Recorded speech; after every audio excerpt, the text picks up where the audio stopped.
At 6:47 p.m. on June 26, 1943, Lieutenant Robert S. Johnson felt his Republic P-47 Thunderbolt shudder as 20mm cannon shells tore through the fuselage over northern France, watching his canopy explode into fragments, while hydraulic fluid sprayed across his face and 16 Focke-Wulf Fw 190 fighters swarmed around him. 23 years old, 13 combat missions, 1 aerial victory. The German pilots had already shot down 4 other P-47s from the 56th Fighter Group that afternoon. 3 more American pilots were dead in the English Channel. Johnson's squadron had launched from RAF Manston at 1700 hours to escort B-17 Flying Fortresses returning from Villers-Coublay airfield near Paris. 48 Thunderbolts crossed the channel in tight formation. The mission briefing promised light opposition. Intelligence was wrong. Near Forges-les-Eaux, the Fw-190s from 2nd Group, JG-26, dropped from the clouds at 27,000 feet. Johnson was flying tail-end position in the 61st Fighter Squadron, the worst place to be. German pilots called it the coffin corner. The first burst hit Johnson's aircraft before he could transmit a warning. 21 20mm cannon shells ripped through Pint's fuselage. The hydraulic system ruptured. Hot oil covered the windscreen. A machine gun bullet grazed the tip of his nose. Shrapnel from a cannon shell buried itself in his right leg. Another shell punched through the armor plate behind his head and jammed the canopy frame. Fire erupted in the cockpit. The P-47 went into a flat spin. Johnson kicked left rudder and pulled back on the control stick. The aircraft's nose came up. The spin stopped. Somehow the engine fire went out. But Johnson couldn't see. Hydraulic fluid had turned his goggles opaque. He ripped them off. Oil covered his face. He tasted metal and fuel. He reached up and pulled the canopy release. Nothing happened. He braced his boots against the instrument panel and pulled with both hands. The frame was bent. The canopy wouldn't move.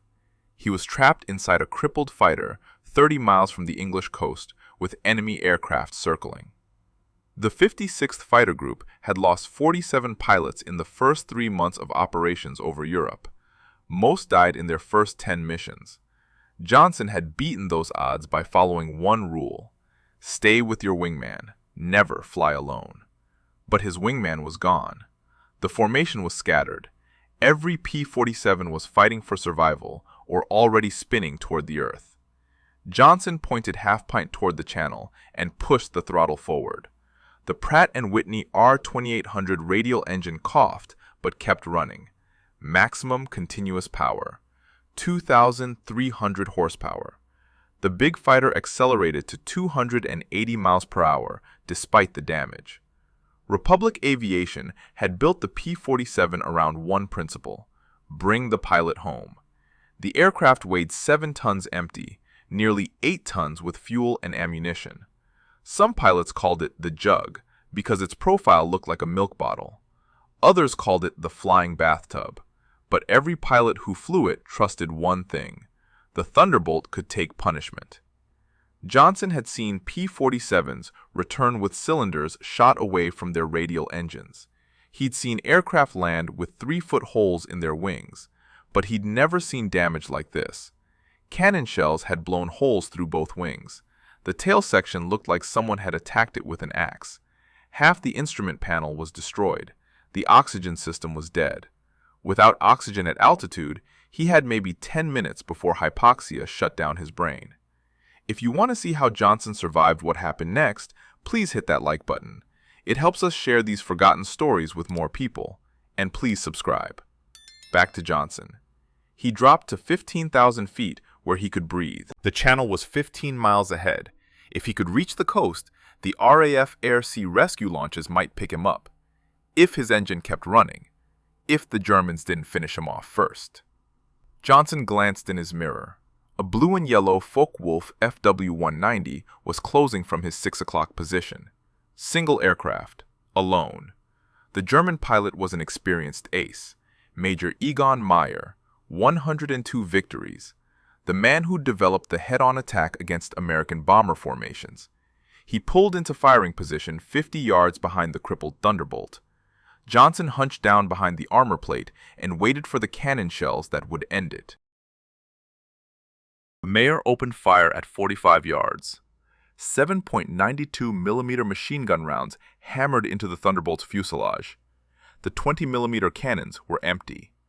Mayer had expended all his cannon ammunition attacking the B-17 formation earlier, but two MG-17 machine guns still had plenty of bullets. 600 rounds per minute, each gun. Johnson felt the impacts through his seat, metal tearing, rivets popping. The armor plate behind his head rang like a bell with each hit. He kicked the rudder pedals left and right. The P-47 yawed back and forth. Not evasive maneuvers, just desperation, making himself harder to hit. He pulled back on the throttle to slow the aircraft, 190 miles per hour, just above stall speed. The Fw-190 shot past him. Mayer had misjudged the closing speed. Johnson squeezed his trigger. His 6.50 caliber machine guns were still operational. Tracers arced toward the German fighter. All of them missed. Johnson's oil-covered windscreen made accurate shooting impossible. He could barely see the gun sight, but he wanted Mayer to know he wasn't giving up. Mayer banked left and climbed, setting up for another pass. Johnson pushed the throttle forward again.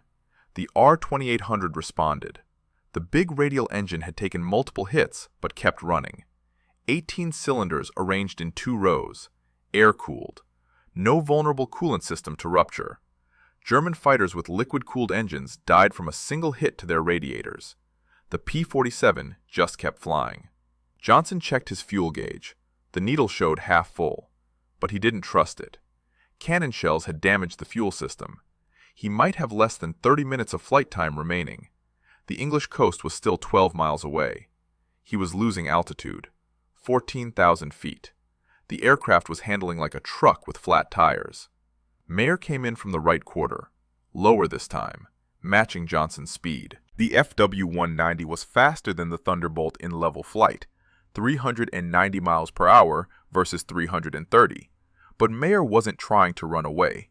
He was executing a textbook fighter attack, closing to point-blank range, making every bullet count.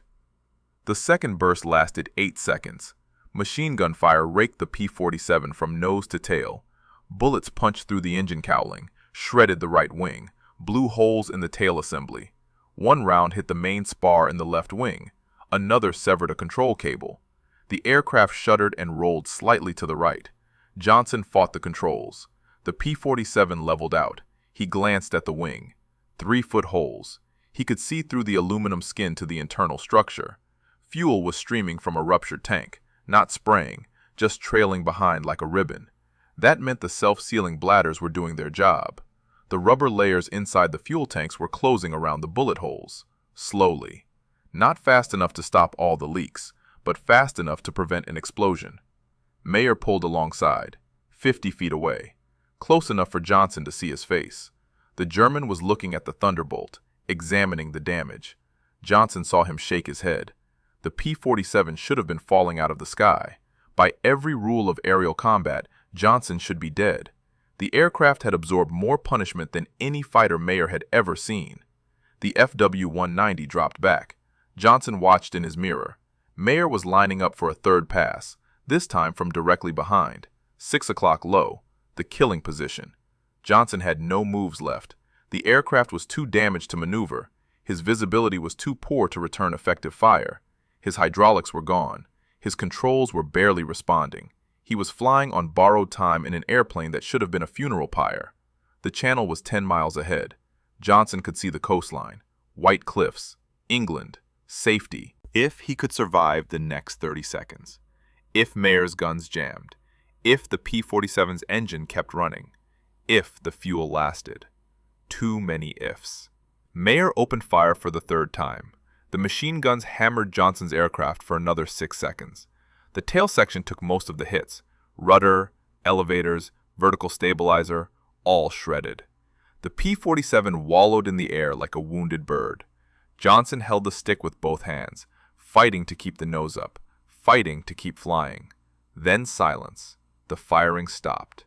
Johnson waited for the fourth pass, for the burst that would finally tear the Thunderbolt apart, for the end. But Mayer didn't attack again. The Fw-190 pulled alongside once more, even closer this time, 30 feet. Johnson could see Mayer clearly now through the oil-smeared canopy. The German ace looked at Johnson, then at the battered Thunderbolt. His wingman had peeled off minutes earlier, low on fuel, heading back to base. Mayer was alone over the channel, deep in enemy airspace. His fuel gauge was dropping. Every minute he stayed increased his risk of being caught by RAF Spitfires on patrol. But Mayer didn't leave. He flew formation with Johnson, examining the American fighter, counting the holes, the shredded wings, the destroyed tail section, the smoking engine, the oil streaming from a dozen ruptures. He'd fired over 300 machine gun rounds into this aircraft at point-blank range, after other German pilots had already hit it with 21 cannon shells. The P-47 was still flying. Mayer raised his hand, a salute, slow and deliberate, pilot to pilot. Then he rocked his wings twice, the universal signal, acknowledgement, respect. The Fw-190 banked hard right and dove away toward France. Mayer was out of ammunition, out of time, and apparently out of interest in killing a man this stubborn. Johnson watched the blue and yellow fighter disappear into the haze over Normandy. His hands were shaking, not from fear, from exhaustion. His face was covered in oil and blood. His right leg throbbed where shrapnel had torn through his flight suit. He'd been holding the control stick in a death grip for 15 minutes. His fingers were cramping. The English coast was 5 miles ahead. Johnson checked his altimeter. 9,000 feet, still losing altitude. The P-47 was descending at 200 feet per minute. He did the math. At this rate, he'd reach the channel at 3,000 feet, maybe lower. The question was whether he'd reach land before he ran out of sky. The fuel gauge showed 1/4 tank, probably less in reality. The gauge had been unreliable since the attack. Johnson calculated his remaining flight time, 20 minutes, maybe 25. Manston was 35 miles inland from the coast, too far. He needed a closer airfield, any flat piece of ground long enough to belly land a 7-ton fighter. White cliffs appeared through the oil-smeared windscreen. Dover, the narrowest point of the channel. Johnson had crossed here dozens of times, always in formation, always with his squadron, never alone, never in an aircraft this damaged. He crossed the coastline at 7,000 feet. English soil, he'd made it, but he wasn't safe yet. The landing gear indicator showed red, hydraulics dead, no way to lower the wheels. Johnson tried the emergency hand pump. The handle moved, but nothing happened. The system was too badly damaged. He'd have to belly land. No gear, no flaps. Just slide the Thunderbolt onto the runway on its belly and hope the fuel tanks didn't explode on impact. RAF Manston appeared ahead, the forward operating base where his mission had started 90 minutes earlier. The field was small, barely long enough for a normal landing. For a wheels-up crash landing with an overweight fighter, it would be marginal. But Johnson had no choice. His fuel was nearly gone. The engine was making new sounds, grinding, knocking, metal on metal. The R-2800 was dying. He circled the field once, burning his remaining altitude. Air traffic control fired red flares. Emergency landing. Clear the runway. Ambulance and fire trucks rolled toward the approach end. Ground crews stopped what they were doing and watched. They'd seen damaged aircraft before, but nothing like this.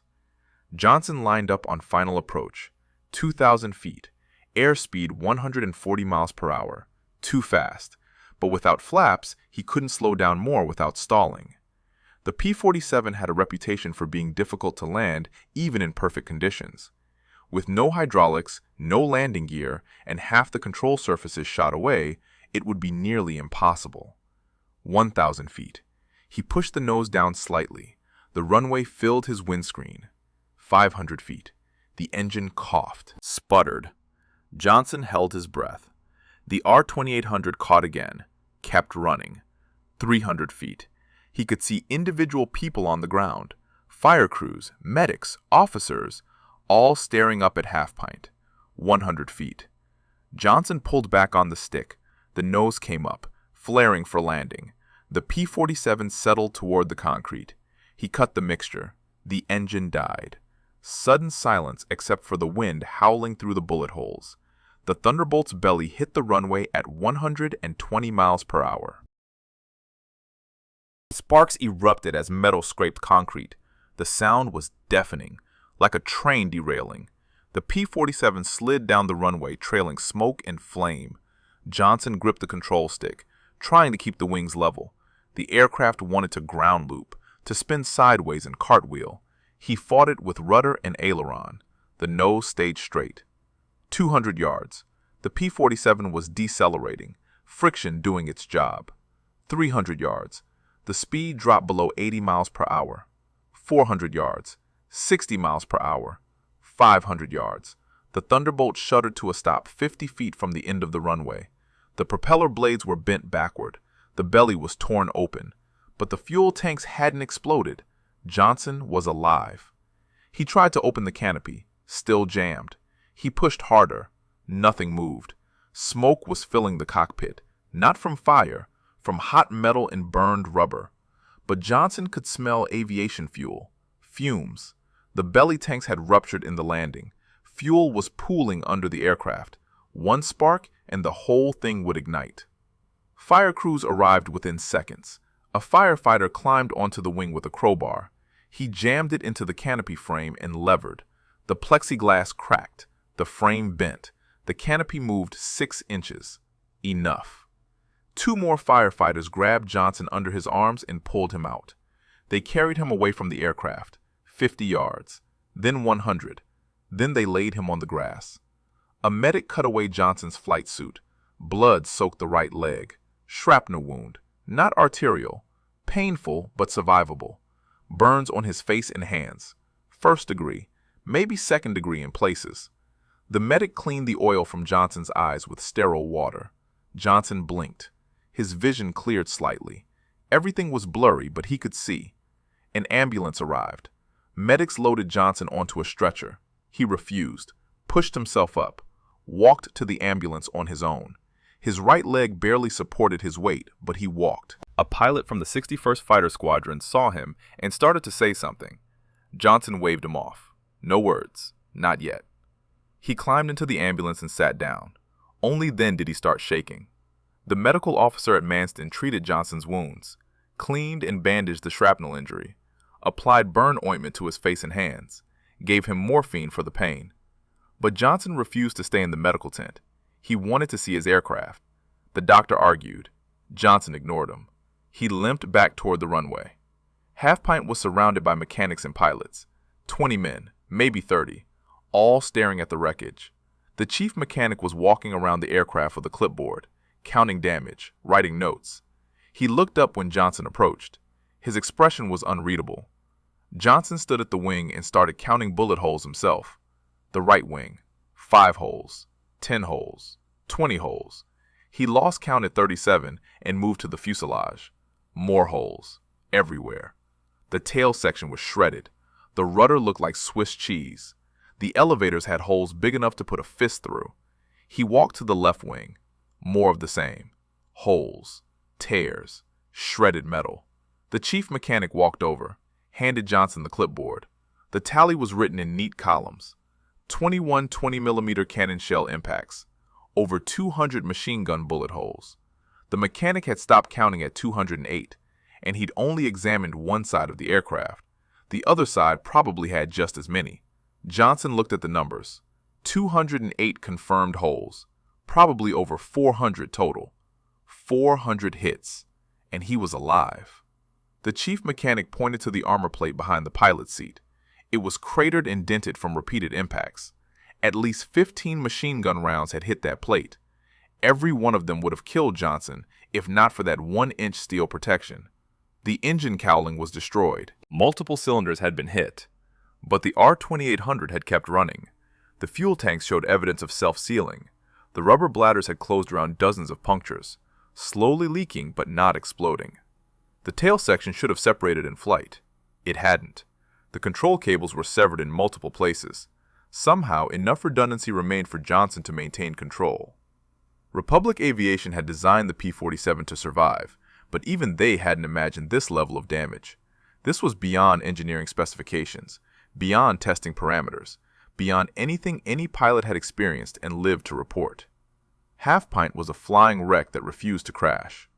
The mechanic made his recommendation: Category E, total loss, scrap. The airframe was too damaged to repair, but the engine might be salvageable. Some parts could be recovered. The rest would go to the scrap heap.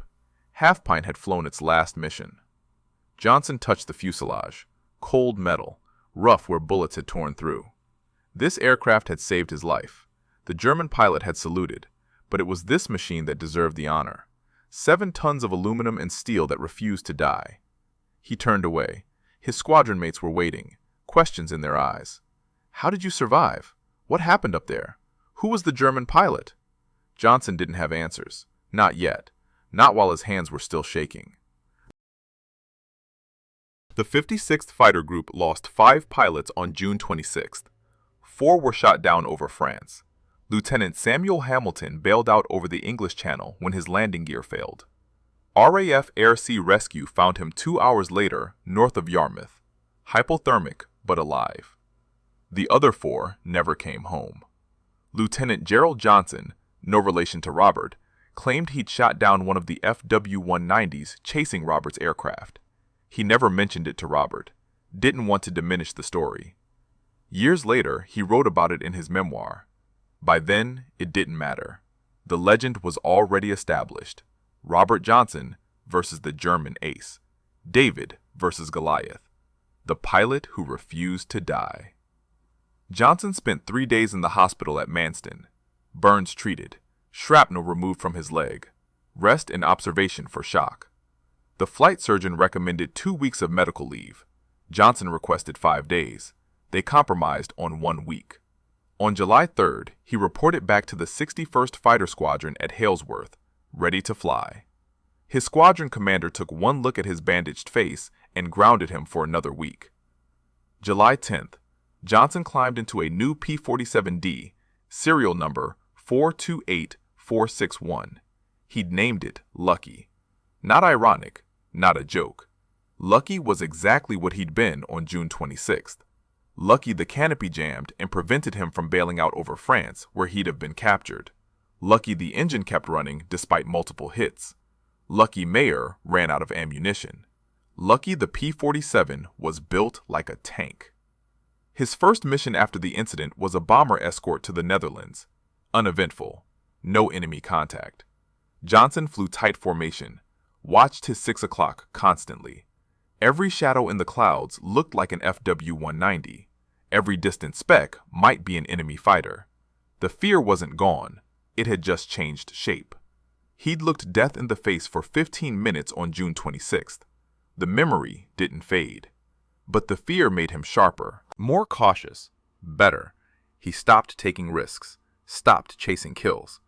His job was bomber escort, protection, not glory. Colonel Hubert Zemke, commander of the 56th Fighter Group, noticed the change. The old Johnson had been aggressive, sometimes reckless. The new Johnson was patient, tactical. He used the P-47's strengths, high-speed dives, zoom climbs, energy fighting, never turning with German fighters, never getting slow. August 13th, Johnson shot down his second Fw-190 northwest of Ypres. Clean kill.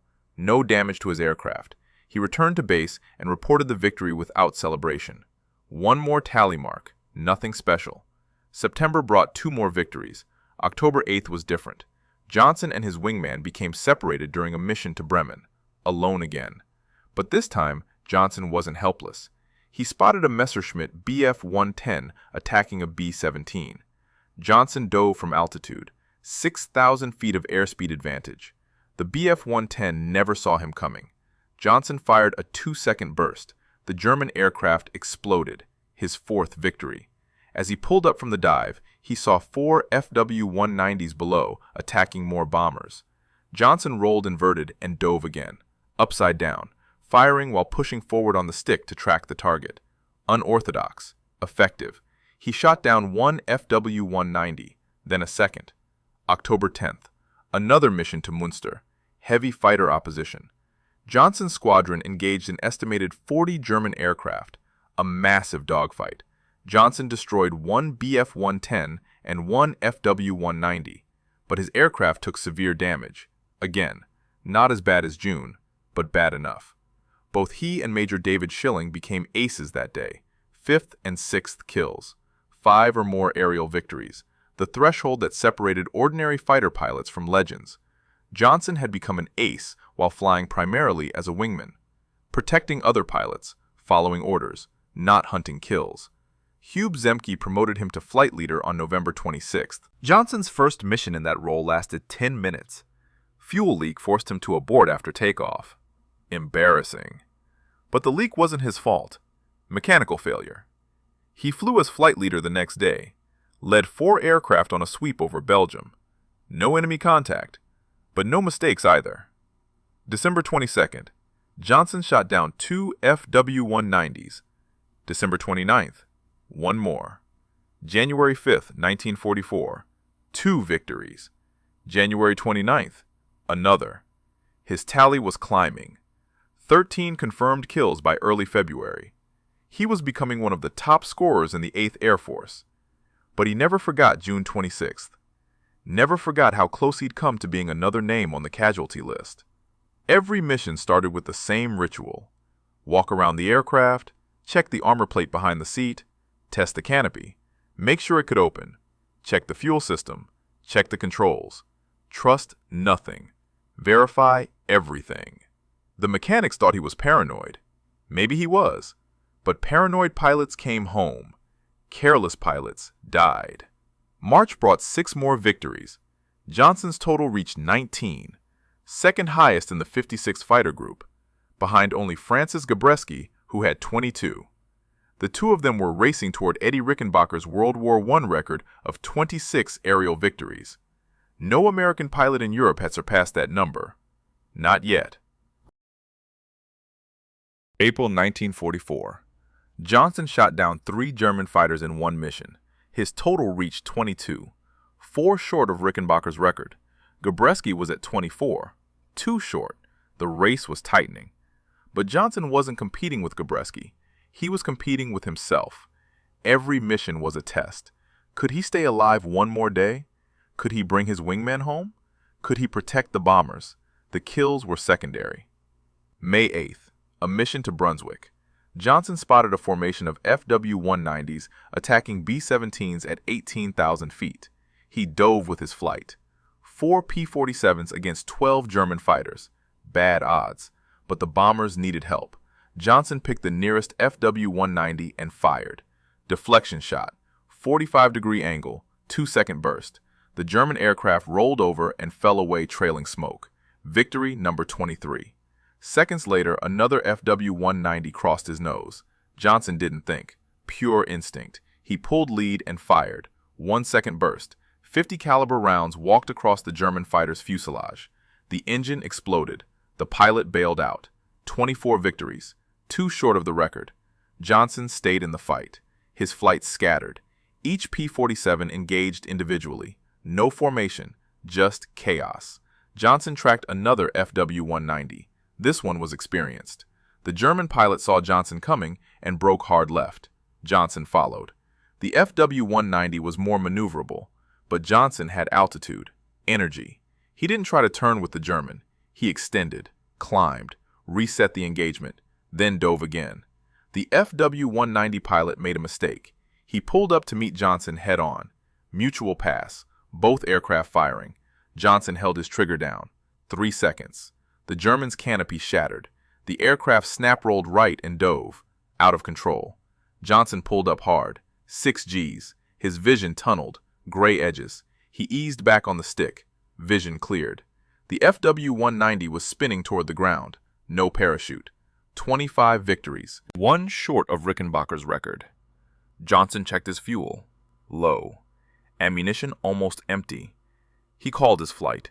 Formed up what was left. 2 P-47s. The other 2 had broken off earlier. Low fuel or damage. Johnson led the pair back toward England. No celebration, no excitement. Just exhaustion. 3 kills in 12 minutes. His hands were shaking again, like June 26th, but this time from adrenaline, not fear. He landed at Halesworth at 1400 hours. Debriefing took an hour. 3 confirmed victories. Gun camera footage reviewed. Witnesses verified. The intelligence officer made the announcement. Lieutenant Robert S. Johnson, 25 aerial victories, 1 short of Eddie Rickenbacker, tied with Francis Gabreski, the highest-scoring American pilots in the European theater. Gabreski shot down 2 German fighters 3 days later. 26 victories. He tied Rickenbacker's record. Now Johnson was behind, 25 versus 26. The squadron was buzzing. Who would break the record first, Johnson or Gabreski? The press was interested. War correspondents showed up at Halesworth asking questions, taking photographs, writing articles about the 2 aces. Johnson ignored the attention. He focused on the missions. May was brutal. The 8th Air Force was pushing deep into Germany, Berlin, Munich, targets that brought up everything the Luftwaffe had left: experienced pilots, new aircraft, improved tactics. The easy victories were over. Every kill was earned. May 15th, Johnson damaged 2 Fw-190s, probably destroyed but not confirmed. No witnesses. Gun camera footage inconclusive. They counted as probables, not kills. Frustrating but fair. The rules were strict. 5-second burst minimum on camera. Target must show visible damage. Fire, explosion, pieces falling off, or a witness from another aircraft must verify. May 24th, another mission, another dogfight. Johnson shot down 1 Bf-109, 26 victories, tied with Gabreski, tied with Rickenbacker. The next kill would break the record, make history. Johnson didn't think about it. Thinking got pilots killed. He flew his missions, protected bombers, brought his flight home. That was the job. Hub Zemke extended Johnson's combat tour. Standard rotation was 200 combat hours. Johnson had logged 197, but Zemke needed his best pilots. Germany was throwing everything into defending the homeland. Experienced fighter pilots were worth more than fresh replacements. Johnson didn't argue. 3 more hours wouldn't kill him. Probably. May 27th. Johnson led 8 P-47s on a sweep over France. They encountered a formation of Fw-190s near Reims. 12 German fighters. Johnson's flight had altitude advantage. They dove. The Germans scattered. Johnson locked onto 1 Fw-190, chased it down through 8,000 feet. The German pilot was good. He jinked, barrel rolled, split S, everything. But Johnson stayed with him, patient, waiting for the mistake. The Fw-190 pulled too hard in a turn, stalled, nose dropped. Johnson was there. 1 second burst. The German aircraft exploded. 27 victories. Robert S. Johnson had broken Eddie Rickenbacker's World War I record, first American pilot in Europe to do it. The news reached Halesworth before Johnson landed. The ground crews were waiting when Johnson taxied to his hardstand. They'd heard the radio traffic. 27 victories, a new American record. Mechanics and armorers surrounded Lucky before the propeller stopped spinning. Someone had painted another kill marking on the fuselage, a small swastika, the 27th in a row along the left side of the cockpit. Johnson climbed out of the cockpit. No celebration, no speeches. He walked to the debriefing room alone, filled out the combat report, gun camera footage, witness statements, time, location, target identification. The intelligence officer reviewed everything and stamped the form. Confirmed. Official. 27 aerial victories, more than any other American pilot in Europe. Hub Zemke called Johnson into his office that evening. Promotion to captain, effective immediately. Orders to return to the United States. War bond tour. Public appearances. The military needed heroes for morale. Johnson had become exactly that. The quiet pilot from Oklahoma who'd survived 200 bullet holes, who'd broken Rickenbacker's record, who'd proven the P-47 could fight and win against the best the Luftwaffe had. Johnson flew his final combat mission on May 8, 1944. 91 total missions, more than any other pilot in the 56th Fighter Group at that time. 203 combat hours, 27 confirmed victories, 2 probable kills, 4 damaged. He'd flown 3 different P-47s during his tour, Pint, Lucky, and a third aircraft he'd named All Hell, after his squadron's radio call sign. The statistics didn't capture everything. The near-death experience on June 26th, the burns, the shrapnel wound, the nightmares that followed, the weight of command as flight leader, the responsibility of bringing younger pilots home, the friends who didn't make it, the empty chairs at briefings, the names that accumulated on the casualty list. Johnson left England on June 6, 1944. D-Day, the largest amphibious invasion in history. Thousands of Allied soldiers landing on French beaches while Johnson sailed west across the Atlantic. The timing was coincidental, but symbolic. The war in Europe was entering its final phase. The tide had turned. American fighter pilots like Johnson had helped turn it. He arrived in New York on June 12th, met his wife Barbara. First time he'd seen her in 18 months. She barely recognized him. He'd lost 20 pounds. His face showed burn scars. His right leg still bothered him where the shrapnel had hit. But he was alive. Home. Safe. The War Department sent Johnson on a publicity tour. Bond rallies, factory visits, radio interviews. He spoke to workers at Republic Aviation in Farmingdale, New York, the same factory that had built the P-47. He thanked them, told them their aircraft had saved his life, saved hundreds of lives. The P-47 wasn't the prettiest fighter, wasn't the fastest, but it was the toughest, and toughness won wars. Johnson visited hospitals, talked to wounded soldiers, pilots who'd been shot down, burned, injured. Some had flown P-47s. They asked about combat, about tactics, about survival. Johnson told them the same thing Hub Zemke had taught him. Stay with your wingmen. Use your advantages. Never dogfight. The P-47 was built to dive and zoom, not turn and burn. He spoke at high schools, told students about service, sacrifice. The kids wanted to hear about dogfights, aerial combat, killing Germans.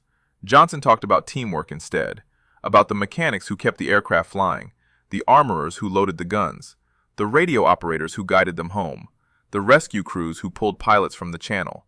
Combat was a team effort. Heroes didn't win wars. Teams did. Francis Gabreski passed Johnson's record on July 5th, 28 victories, then 29, then 30. He became the highest-scoring American ace in Europe. Johnson sent him a congratulatory telegram. No jealousy, no rivalry, just respect. Gabreski was shot down on July 20th while strafing a German airfield. Captured. Spent the rest of the war in a POW camp. He survived. Came home. Later flew in Korea. Retired as a colonel. They remained friends for life. David Schilling eventually reached 22.5 victories. Gerald Johnson reached 16. The 56th Fighter Group as a whole was credited with destroying over 674 German aircraft in the air, plus 311 on the ground, nearly 1,000 total. The highest-scoring fighter group in the 8th Air Force, Zemke's Wolfpack. They'd earned the name. Robert Johnson never flew combat again after May 1944. The Army Air Forces promoted him to major, assigned him to training duties. He taught new pilots, passed on the lessons he learned, survival tactics, energy fighting, situational awareness. Some of those students went to Europe, flew P-47s, came home alive. Johnson considered that his greatest achievement, not the 27 victories, the pilots he helped survive. The war in Europe ended May 8, 1945, VE Day, Victory in Europe. Johnson was in Oklahoma, civilian life, but the images stayed with him. June 26, 1943, the moment Egon Mayer saluted and flew away, the moment the P-47 refused to crash. Johnson returned to active duty in 1946. The Army Air Forces became the United States Air Force in 1947. Johnson stayed through the transition, but he never flew combat again. Staff positions, training commands, administrative roles. He retired from the Air Force Reserve in 1965 as a lieutenant colonel. 24 years of service, only 14 months in combat. But those 14 months defined everything. He received the Distinguished Service Cross, second highest military decoration for valor. Citation read, Extraordinary Heroism in Aerial Combat. The Silver Star, Distinguished Flying Cross with 8 oak leaf clusters. Air Medal with 9 oak leaf clusters. Purple Heart for the wounds he sustained on June 26th. The medals filled a shadow box. He kept it in a closet, rarely showed anyone. Johnson worked in the aerospace industry after retirement. Republic Aviation, the same company that built the P-47. He consulted on fighter design, attended air shows, spoke to aviation clubs, but mostly he lived quietly. Tulsa, Oklahoma, where he'd started, where he'd learned to fly, where he belonged. The story of June 26 followed him everywhere. Reporters asked about it, historians researched it, aviation enthusiasts debated it. Some claimed the German pilot was Egon Mayer, the ace with 102 victories who died in 1944. Others argued Mayer wasn't even in the area that day, that German records showed no claims from JG-2, that it was probably another pilot from JG-26. The identity remains debated, but what's certain is this. A German fighter ace with an Fw-190 emptied his guns into Johnson's P-47, saluted, and left. That part was real, documented, witnessed. Johnson wrote a memoir in 1958, Thunderbolt, co-authored with Martin Caidin. The book became a classic of aviation literature. It described combat in the P-47 with brutal honesty, the fear, the exhaustion, the friends who died, the moral weight of killing, the randomness of survival. Johnson didn't glorify war. He described it as it was, necessary, terrible, something to be endured and ended.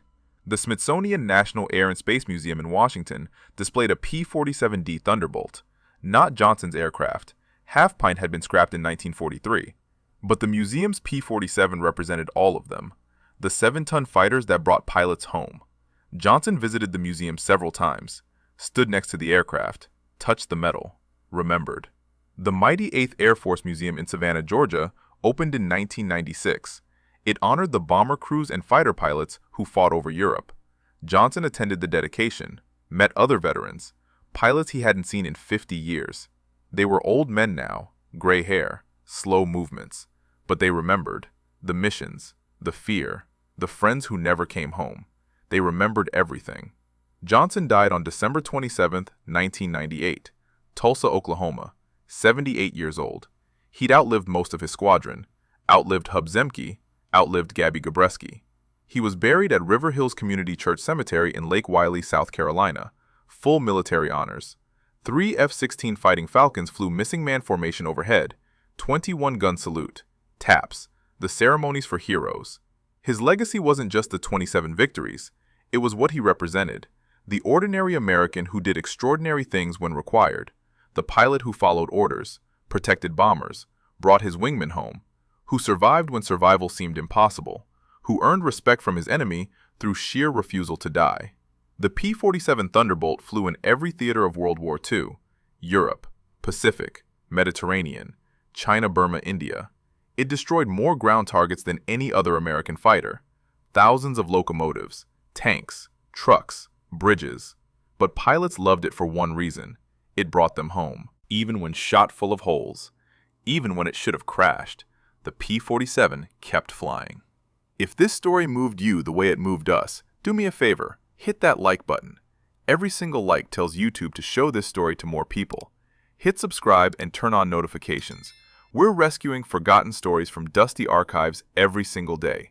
Stories about pilots like Robert Johnson who refused to quit even when their aircraft had 200 bullet holes. Real people, real heroism. Drop a comment right now and tell us where you're watching from.